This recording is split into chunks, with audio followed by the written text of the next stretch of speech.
Hi Aries, and welcome to your reading. Right, let's get down to business, I hear you say, because I know that's what you're like. No mucking around. You got places to go, people to see, things to do. Well, unless you're locked up. But you know, Aries, I love that energy about you. It's like, let's just get on with it, right? So we're going to. I'm not even going to do my usual little prayer and whatever. You impatient lot. We're going to start with the fairy oracle, and you got journey. How divine. Journey, journey, journey. It says it's time to prepare for a journey. It may be impromptu or planned. Either way, make sure you're ready when the time comes. Pack your passport now. Yeah. Well, packing's pretty much the only thing most of us can do at the moment, at least in Australia. But we'll get there. So Aries, a big journey ahead. A big journey ahead. Are you ready for it? And how do you get prepared? Let's ask the tarot for some guidance on what sort of journey you will be embarking on and how best to prepare for it. And I guess with lockdown, it's a good time for preparation of every kind of planning for your future. Page of Wands. Wow, Leo got this as well. Your fellow fire sign started off with this exact same card. And I spoke before in that one about this looking like a lighthouse, a beacon out into the world. And Aries, as a fellow fire sign, that's what you're asked to do, to join in spreading the light and the beauty and the joy and the abundance and all those wonderfully, magically fiery things. And in combination with your journey, it's like, where do you want to take that light? Don't hide. They're flying out now. Don't hide it under a bushel. You're not traditionally as known as the light, flashy as Leo is. You're a much more steady, serious, focused on action sort of role rather than the razzmatazz. But, ooh, okay. Your type of fire is really needed to help remove the shackles. Whereas Leo, and I don't mean to bang on about that too much because you're like, this is supposed to be the Aries reading.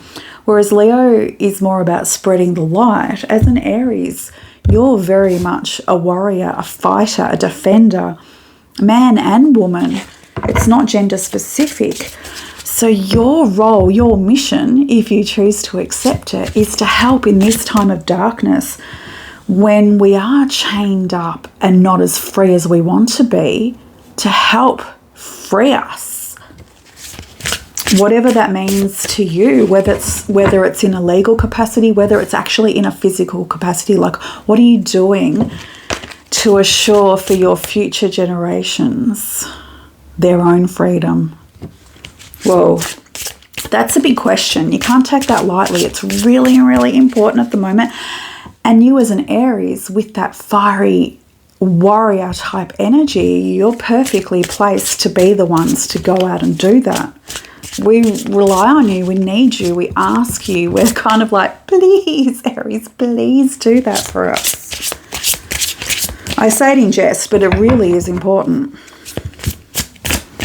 What else have we got, Aries? 8 of Pentacles. Yeah, okay. So the best way you can help free yourself, the planet, our future generations, is by working at what your specific best skill and asset is. Like there's so many of you and it's going to be individual for each of you, but just go for it. Now's the time to really focus on it and work on it. Ace, oh wow. Okay, this came up in the last reading as well. You've got a lot of similar energy, but that's telling us that the fire signs need that. Like we need to, I say we because I've got a lot of fire in my chart. As a fellow fiery, hence the red shirt, just for you guys. Like where do you want to take that? Where do you want to express it? It's really important now. Page of Pentacles. Okay. Because you've got so many pentacles on the table, it's about expressing that light and that defender energy in what you do for work. I can't put it any simpler than that. It came through very clearly. Have you ever thought about starting a new business? Oh man, this came out for the Aquarius one too. So many of the similar cards are coming out, which is great because it just means the energy is really strong. The 10 of Swords. So if you're considering starting a new business or even a group or a community type event that leads people to feel less pain and to be freer, this is the perfect time to do it. I'm not kissing you goodbye just yet because I want to pull out an oracle for you. The Beyond Lemuria. It was just a middle of the reading kiss. Beyond Lemuria for our Aries. And this is like our ideal world. Once all the battles have been fought, once the light wins, what ideal world do we want to live in? And today you got the root chakra. Ground and center. Very, very practical energy. And perhaps part of your helping the world at the moment, based on this root chakra, is about helping people feel safe and secure. Yeah, because when your root chakra isn't feeling grounded, you worry about the future. You don't feel safe. You don't feel secure. You don't feel like you're going to be actually provided for. So as an Aries, with your strong, capable nature, you can help people to feel safe, and you can actually put things in place to instigate that. I love it. And I love you. Mwah. Bye, Aries.